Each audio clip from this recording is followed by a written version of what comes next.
જૂનના પહેલા અઠવાડિયામાં જેની શહેનાઈ ગુંજવાની છે ને જેના નામનો ગુલાલ ઉડવાનો છે એવા મારા સાથીનો મોટાભાઈ પરેશ ધાનાણી. આપ સૌ રાજકોટ શહેરના વાસીઓ, મીડિયા અને પોલીસના મિત્રો, મારી આંખ સામે ઇન્ડિયન નેશનલ કોંગ્રેસના વર્ષો સુધી પ્રમુખ રહેલા અખંડ ભારતના શિલ્પી આ સરદાર વલ્લભભાઈ પટેલનું મારી સ્ટેચ્યુ મારી આંખ સામે છે. આ એક સરદાર વલ્લભભાઈ પટેલ અને બીજી તરફ છોટે સરદાર હોવાની બીમારીમાં રાજતા દિલ્હીમાં બેઠેલા કેટલાક પંતુજીઓ.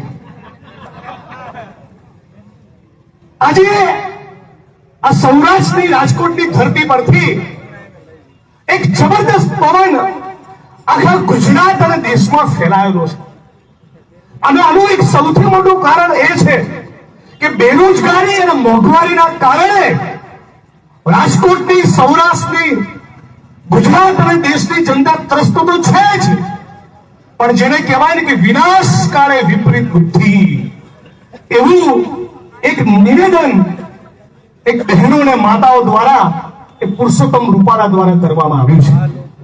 અને આજ 26 સીટો અને 400 સીટોના ઘમંડમાં રાજતા હોવાના કારણે આ પુરુષોત્તમ રૂપાલાની જીભ લપસી છે. ત્યારે પુરુષોત્તમ રૂપાલાના એ સ્ટેટમેન્ટનો વિરોધ તો કરીએ જ છીએ, પણ સાથે સાથે કહેવા માંગીએ છીએ કે ક્ષત્રિય સમાજનું નહીં, સમગ્ર ભારત ભૂમિની તમામે તમામ બહેનો અને માતાઓનું અપમાન કર્યું છે. એ સૌરાષ્ટ્ર, રાજકોટ, ગુજરાત અને સમગ્ર ભારત દેશ એ કોઈ પણ સંજોગોમાં સાથી લેવાનો નથી.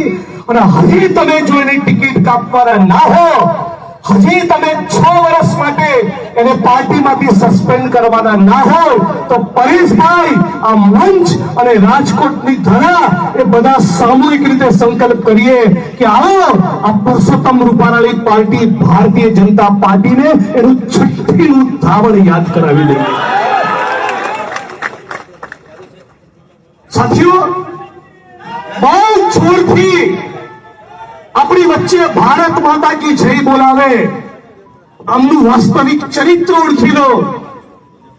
ગુજરાતની અને દેશની ક્ષત્રિય સમાજની બેન દીકરી માટે આવા ગંદા શબ્દો તો વાપર્યા, પણ એ જ લોકો છે જેમણે ગુજરાતમાં બિલ્કિસ બાનુ, જે મારા માટે બિલ્કિસ પણ છે, બોબી પણ છે અને બબીતા પણ છે, કેમકે દીકરીની કોઈ જ્ઞાતિ અને ધર્મ હોતો નથી. આ દીકરી ગર્ભવતી હતી. આ 20 વર્ષની ગર્ભવતી દીકરી ઉપર સામૂહિક બળાત્કાર એ ભારતીય જનતા પાર્ટીના લોકોએ કર્યો. એની આંખ સામે એના પરિવારના 1 ડઝન લોકોને મારી નાખ્યા. એના 3 વર્ષના માસૂમ બાળકને દિવાલ ઉપર પછાડીને છૂંદી નાખ્યું. આખો મામલો સુપ્રીમ કોર્ટમાં ગયો અને સુપ્રીમ કોર્ટ ઓફ ઇન્ડિયાએ કહ્યું કે આ જીવન કારાવાસ નરાધમોએ થવું જોઈએ. પણ આ રામના નકલી ભક્તો જે તમારી ને મારી વચ્ચે આપણા કરતા પણ જોરથી ભારત માતા કી જય બોલાવે છે, એ લોકોએ તમામ બળાત્કારીઓને જેલમાંથી છોડ્યા, સ્વાગત સન્માન કર્યું, ઢોલ નગારા વગાડ્યા, અબીલ ગુલાલ ઉડાડ્યા અને એમને મીઠાઈ ખવડાવી. આ આરએસએસ અને ભારતીય જનતા પાર્ટીનું વાસ્તવિક ચરિત્ર છે. મણિપુરની અંદર સ્ત્રીઓને નગ્ન કરીને ફેરવી, પણ 56 ઇંચની છાતીનો દાવો કરનારા નરેન્દ્રભાઈના મુખારવિંદમાંથી એક શબ્દ નીકળ્યો નથી. દિલ્હીની સડકો પર આવી જ રીતે તંબુ તાણીને દિવસો સુધી દુનિયામાં ભારતનું નામ રોશન કરનારી એથ્લેટ બહેનો બેસી રહી, પણ એના માટે પણ નરેન્દ્રભાઈ કે ભારતીય જનતા પાર્ટી એક શબ્દ બોલ્યા. એટલે આરએસએસ જેની પર સરદાર વલ્લભભાઈ પટેલે પ્રતિબંધ મૂક્યો હતો, એમના સંસ્કારોને બરાબર ઓળખી લેવાની જરૂર છે. આજે આ મંચ પરથી હું ખાસ સવિશેષ અપીલ કરવા માંગુ છું.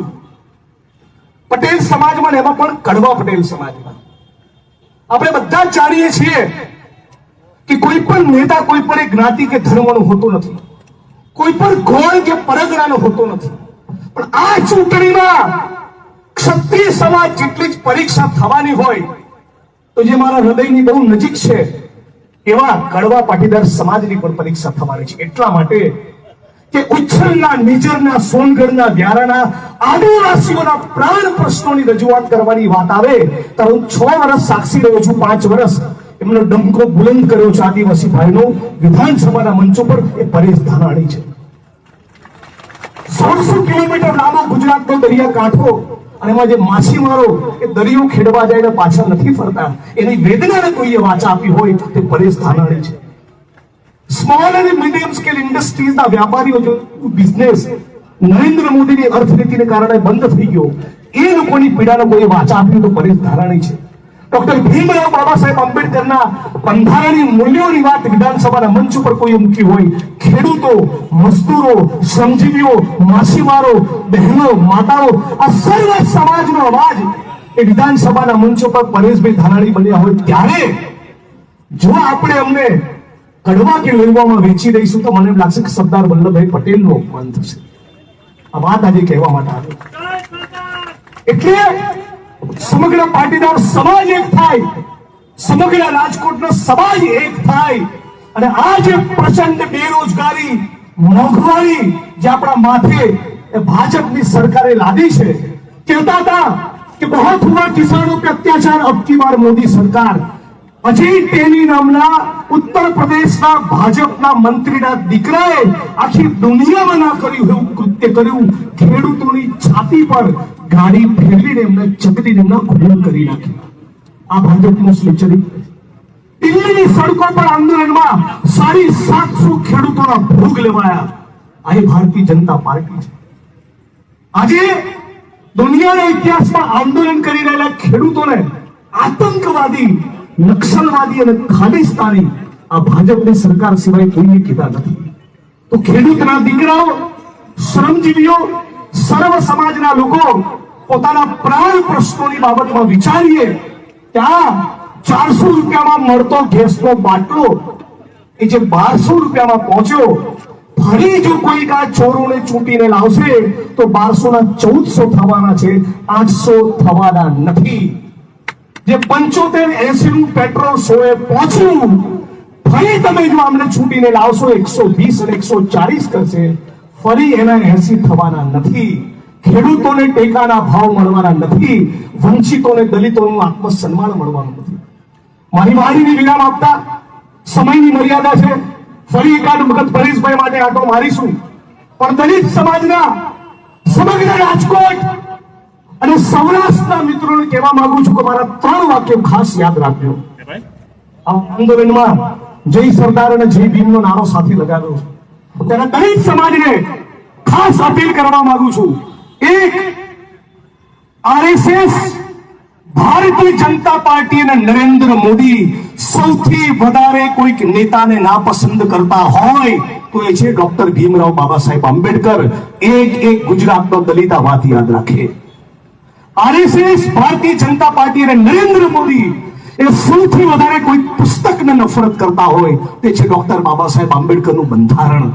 અને આરએસએસ, ભારતીય જનતા પાર્ટી અને નરેન્દ્ર મોદી સૌથી વધારે કોઈક નીતિની ખિલાફ હોય તો છે દલિત, આદિવાસી, ઓબીસી સમાજને મળેલી અનામત. આ 3 વસ્તુ એ ગુજરાતના 50 લાખ દલિતો, આદિવાસીઓ, ઓબીસી અને વંચિત સમાજ સમજી જાય તો આપણી કાયાનું કલ્યાણ થઈ જાય. આપ સૌ આટલી મોટી સંખ્યામાં ઉપસ્થિત રહ્યા, પરેશભાઈનું સમર્થન કરવા માટે એ બધાના સૌનો આભાર માનું છું. છેલ્લે મારી પૂર્વેના વક્તાએ બૂથ મેનેજમેન્ટની વાત કરી. બૂથ ઉપર જઈ 5 ન્યાયની વાત તમે અચૂક પહોંચાડશો. જો મંચ અને ઓડિયન્સના આપ સૌ લોકો સહમત થતા હોય તો મારી સાથે 2-4 નારા લગાવશો. કોંગ્રેસ પાર્ટી, ઇન્ડિયા અલાયન્સ અને રાહુલ ગાંધીનું વચન છે, ગેરંટી છે કે 5 વર્ષમાં 30 લાખ સરકારી નોકરી આપવામાં આવશે. કેટલી? પહેલી લાઈનથી છેલ્લી લાઈન સુધીના બધા લોકો બોલો. 5 વર્ષમાં બેરોજગાર યુવાનોની કેટલી નોકરી? કેટલી નોકરી? હજી અવાજ બુલંદ થવાની. કેટલી નોકરી? 5 વર્ષમાં બેરોજગાર યુવાનોને 30 લાખ નોકરી. ડિપ્લોમાની ડિગ્રી કરનારા દરેક યુવાનને 1 વર્ષ સુધી 1 લાખ. કેટલા રૂપિયા? પરિવારમાં 1 મહિલા જેને હિન્દીમાં મહિલા મુખિયા કહીએ, એને દર મહિને 8,500 ના હિસાબે 1 વર્ષ સુધી રૂપિયા 1 લાખ આપવામાં આવશે. કેટલા આપવામાં આવશે બહેનોને? 1 લાખ.